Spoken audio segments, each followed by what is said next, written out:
The arrogance of certainty. The Vorath ascendancy was a name spoken with fear across 17 star systems.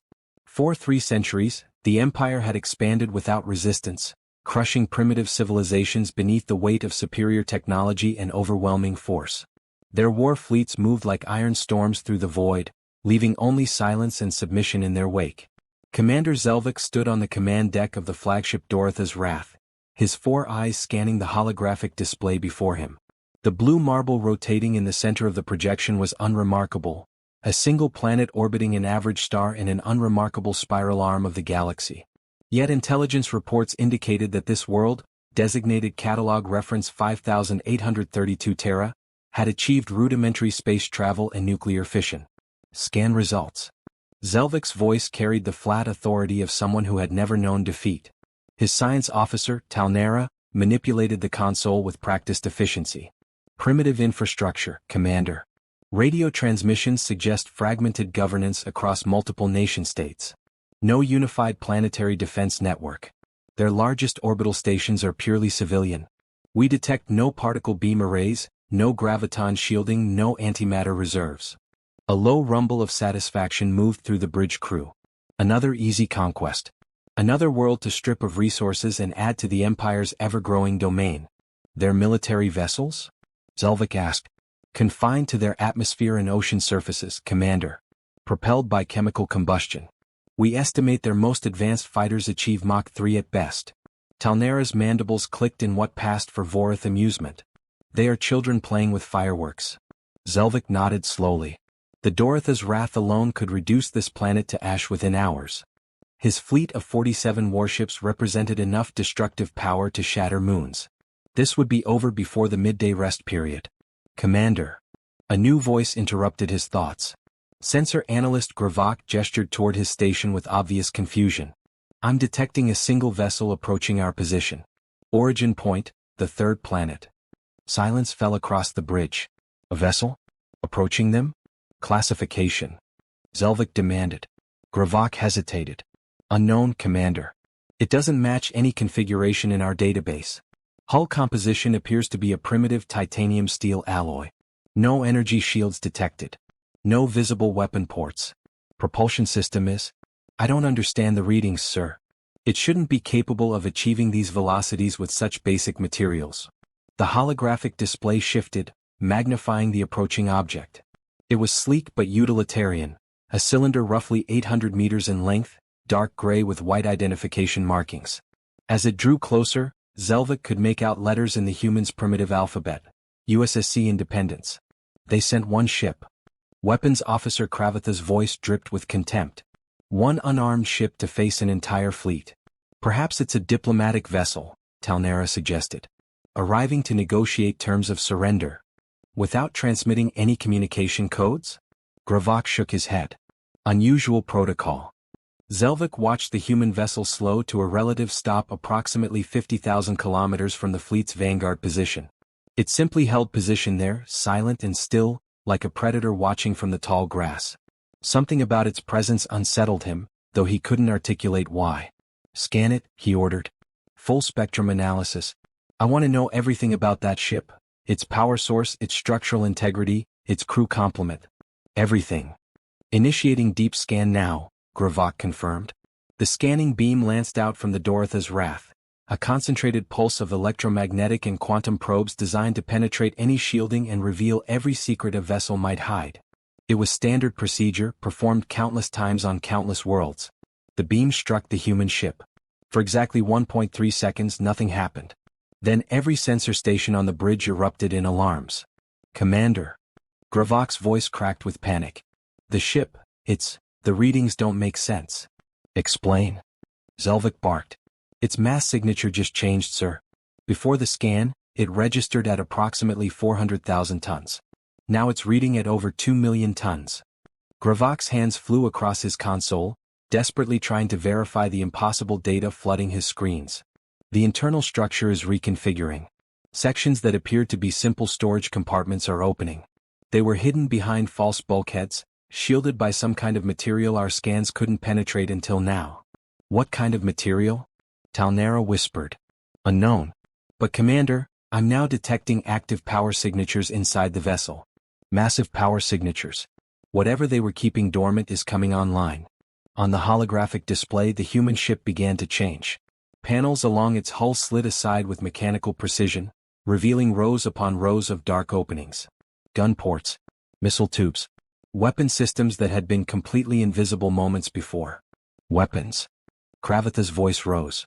I'm counting over 300 individual weapon emplacements. How did we not detect them? They masked them somehow, Talnera said, her usual confidence evaporated. They knew we would scan them. They wanted us to scan them. Zelvik felt something cold settle in his chest, an emotion he hadn't experienced in decades. Fear. This wasn't a diplomatic vessel. This wasn't even a warship in the traditional sense. This was a trap. The human ship finished its transformation. What had appeared to be a simple cargo hauler now bristled with enough weaponry to outfit a small battle group. And still it sat there, waiting as if daring the Vorith fleet to make the first move. Commander, Gravak said quietly, I'm receiving a transmission from the human vessel. Audio only. It's in our language. Play it. A human voice filled the bridge, speaking Vorith with crisp, almost perfect pronunciation. Vorith Ascendancy. You have entered Terran space without authorization. You have threatened our homeworld. And you have scanned a United Systems military vessel without permission. A pause, heavy with unspoken threat.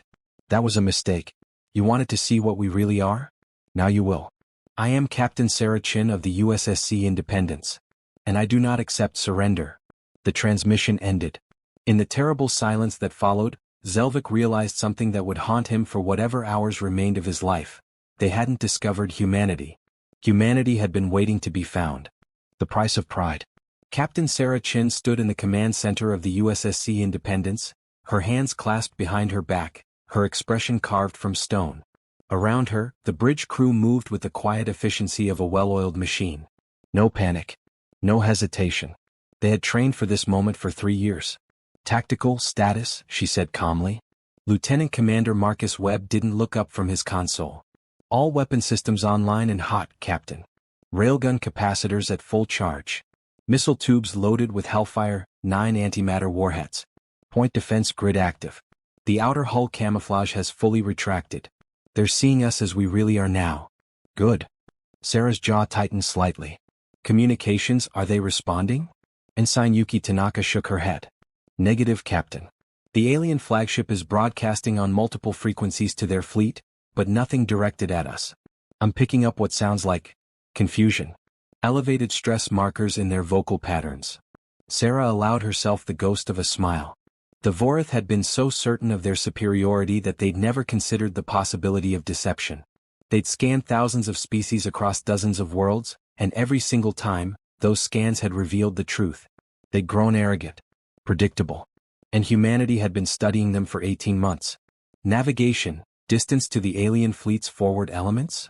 50,000 kilometers and holding, Captain, replied Lieutenant Chin Rodriguez. Their formation hasn't changed. 47 warships in a standard intimidation spread. Their flagship is hanging back at the center, surrounded by heavy cruisers. They still think they have the advantage, Marcus observed. They think this is about firepower. Let them think that a little longer, Sarah said. Weapons lock firing solutions on their 3 lead destroyers. I want them to see it happening. Make it obvious. Aye, Captain. Targeting solutions locked and painted. They'll definitely see the sensor locks. Sarah counted silently to 5. The Vorith would be seeing the alerts now. Seeing that a single human ship had just painted 3 of their warships for destruction. The insult would be impossible to ignore. She pressed the communications button. Open channel. All Vorith vessels. Channel open, Captain. Sarah's voice, when she spoke, carried no emotion. Just cold, absolute certainty. Vorith fleet. You came to our solar system believing you were apex predators. You came expecting to find frightened primitives broadcasting radio signals and launching chemical rockets. You were wrong. We allowed you to see what we wanted you to see. We've been watching you for over a year, every conquest, every tactic, every weakness. We know how you think. We know how you fight. And we know how you die. On the tactical display, she watched the alien formation begin to shift. Some ships were moving forward aggressively. Others were pulling back. Disagreement in their ranks. Perfect. You have 30 seconds to turn your fleet around and leave this system. Sarah continued. If you refuse, I will demonstrate exactly why humanity doesn't need 47 ships to deal with your fleet. I only need one. Your response. She closed the channel and waited. Captain, Yuki said quietly, their flagship is transmitting. Audio only. It's their commander. Let's hear what he has to say. The alien voice that filled the bridge was deeper than she'd expected, resonating with anger and wounded pride. Human. You speak with confidence, but you are still one vessel against an armada. Your tricks and deceptions mean nothing against overwhelming force. We have reduced civilizations to dust. We have broken world fleets 10 times your size. You cannot possibly. Tactical, Sarah interrupted calmly. Fire one shot. Target the destroyer on their left flank. Disable, don't destroy. Aye, Captain. Firing. The Independence barely shuddered as one of its forward railguns spat a single tungsten carbide penetrator into the void. The projectile was the size of a telephone pole, accelerated to 0.35% light speed, carrying kinetic energy equivalent to a small nuclear weapon. It crossed 50,000 kilometers in less than 2 seconds. The Vorith destroyer never had time to evade. The round punched through its forward shields as if they didn't exist, tore through 300 meters of reinforced hull plating, severed the ship's main reactor coupling, and exited through the aft section in a spray of molten metal and venting atmosphere. The destroyer went dark.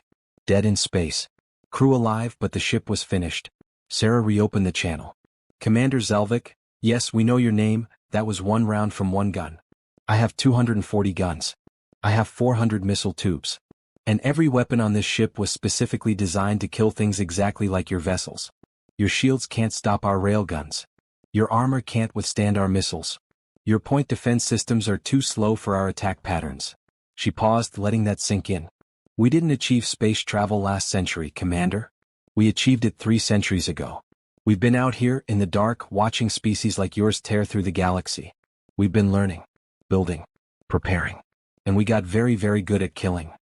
On the display, the Vorith fleet was in chaos now. Ships were breaking formation. Some were charging forward in rage. Others were trying to establish defensive perimeters. There was no coordination. No unified strategy. They'd never faced real resistance before. Multiple hostile contacts accelerating toward us. Marcus called out. 16 destroyers and light cruisers. They're going for an envelopment pattern. Time to weapons range, 40 seconds. Let them come, Sarah said. Activate Guardian Protocol. Show them what happens when they get close to a human warship. Guardian Protocol active, Marcus confirmed. The Independence had been designed for exactly this scenario, holding position against superior numbers. As the Vorith ships closed to 30,000 kilometers, the American vessel's true defensive capability revealed itself. Hundreds of small ports along the hull opened, and a swarm of autonomous defense drones erupted into space. Each drone was no larger than a washing machine, powered by compact fusion cells and armed with shaped explosives and electronic warfare packages. They spread out in a 3-dimensional sphere around the Independence, creating a lethal perimeter. The Vorith ships entered the sphere at 25,000 kilometers. The drones attacked with mechanical precision. They dove toward the alien vessels in coordinated waves, exploiting gaps in point defense coverage, targeting sensor arrays and weapon mounts. Some detonated against shields, draining them. Others slipped through and attached to hulls like lampreys before detonating. Enemy lead destroyer has lost forward shields, Marcus reported. 2 light cruisers have sustained engine damage. They're breaking off. But the Vorith weren't retreating. More ships were joining the attack now, firing plasma bolts and particle beams that lit up the darkness like a storm of artificial lightning. Some found their mark, hammering against the Independence's shields. Sarah watched her shield strength indicator drop from 100% to 92%, then 90%. The ship shuddered under repeated impacts. Captain, if they maintain this intensity, our shields will fail in 8 minutes, Marcus warned. Sarah nodded once. Then we don't give them 8 minutes. Tactical, full barrage. All forward weapons. Pattern Delta 7. Fire. The Independence unleashed hell. The message in blood and fire. The void erupted in violence. 240 railguns fired in a staggered sequence, each shot perfectly timed to arrive at a different target within microseconds of the others. The tungsten rounds tore through space at relativistic speeds, crossing thousands of kilometers before the Vorith ships could even register the launch signatures. Shields collapsed under the kinetic onslaught. Hulls crumpled like tinfoil. One Vorith destroyer simply disintegrated, its structural integrity failing catastrophically as 3 penetrators struck within meters of each other. Another spun wildly as its maneuvering thrusters were sheared away, trailing atmosphere and debris. Before the first barrage had even finished hitting, the Independence launched its missiles. 400 antimatter-tipped Hellfire 9s streaked from their tubes, their drives pushing them to speeds no Vorith weapon could match. They didn't fly in straight lines. Each missile was equipped with adaptive AI, capable of independent targeting and evasion. They weaved through space like a school of metal piranhas, adjusting their trajectories in real time to avoid point defense fire. Commander Zelvik watched in horror from the bridge of the Dorotha's Wrath as his fleet began to die. "Evasive maneuvers," he roared. "All ships, evasive maneuvers. Return fire. Concentrate all weapons on that human vessel." But the Vorith ships were too slow. Too predictable. They had fought countless battles against inferior opponents who fled or died quickly. They had never faced an enemy that moved like this, an enemy that fought with cold, mathematical precision. 3 missiles slipped past the point defense of a heavy cruiser and detonated against its port side. The antimatter annihilation released energy equivalent to 100 megatons. The cruiser's shields flared brilliant white for half a second before collapsing entirely. The ship's hull buckled, then tore apart like paper in a hurricane. "Shields holding at 73%, Marcus reported aboard the Independence. "Enemy return fire is scattered and uncoordinated. They're panicking." Sarah watched the tactical display with grim satisfaction. 15 Vorith ships were now disabled or destroyed. The rest were attempting to fall back, but they were doing it wrong, clustering together for mutual support, which only made them better targets. "Communications," Sarah said. "Have they attempted to surrender?" "Negative, Captain. Their flagship is still broadcasting attack orders." "Then we continue. Target their command ship. I want Zelvik to understand what it means to threaten Earth." "Captain," Yuki interrupted, her voice tight with urgency, "I'm picking up a new transmission. Not from the Vorith. It's coming from deeper in their fleet formation. Different frequency, different encryption. And Captain, it's in English." Sarah's eyes narrowed. "Play it." A woman's voice filled the bridge. "Human.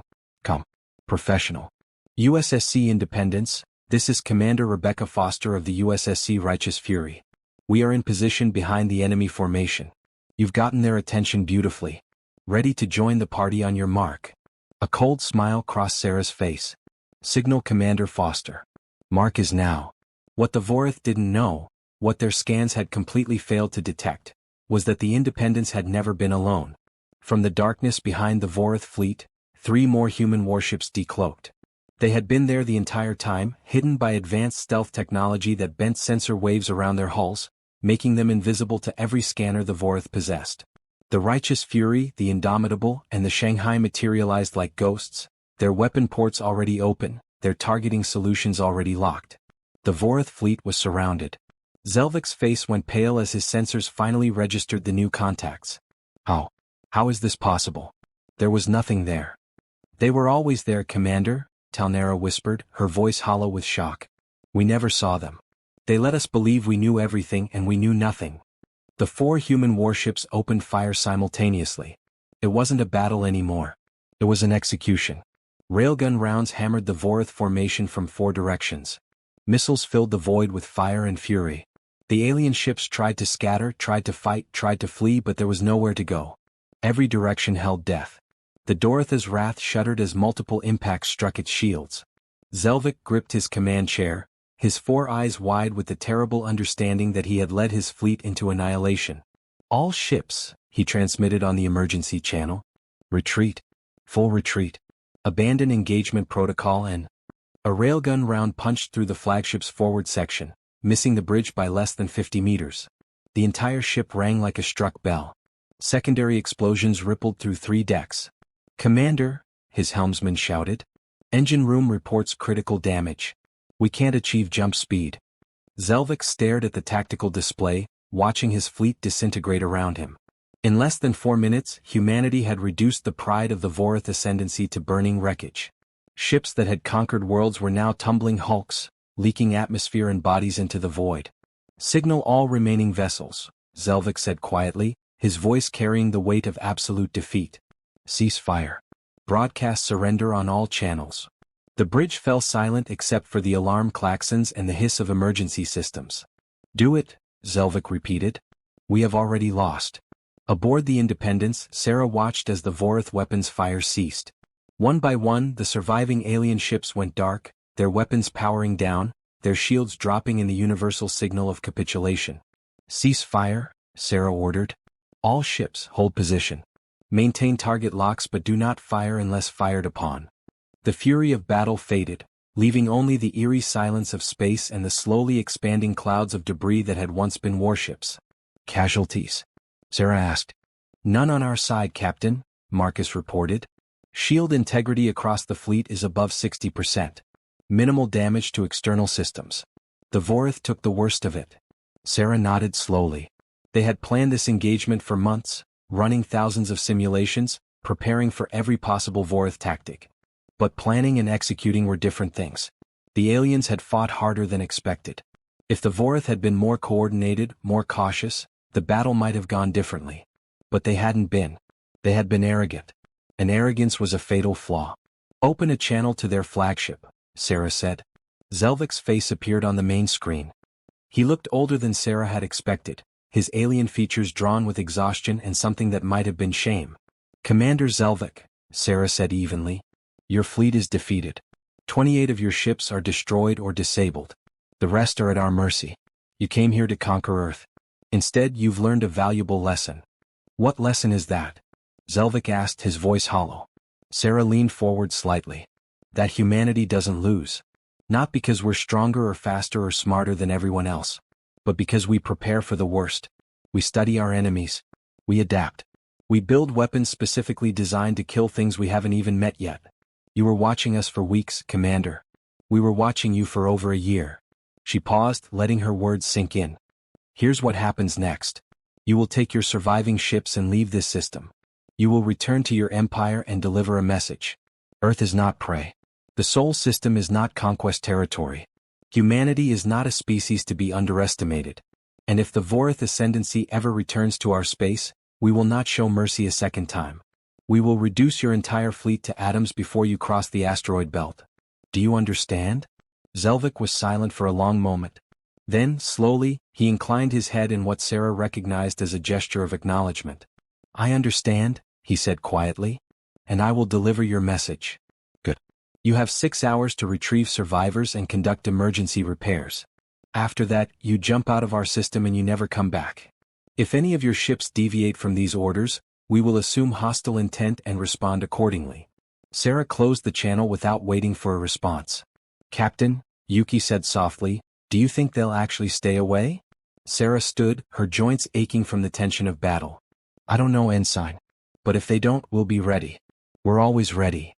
She looked out at the viewport, at the field of debris floating in the darkness, at Earth visible in the distance, a blue jewel untouched by war. "Send a message to Fleet Command," Sarah said. "Mission accomplished. First contact engagement resolved in humanity's favor. 0 friendly casualties. We are holding position to ensure the Vorith departure, then returning home."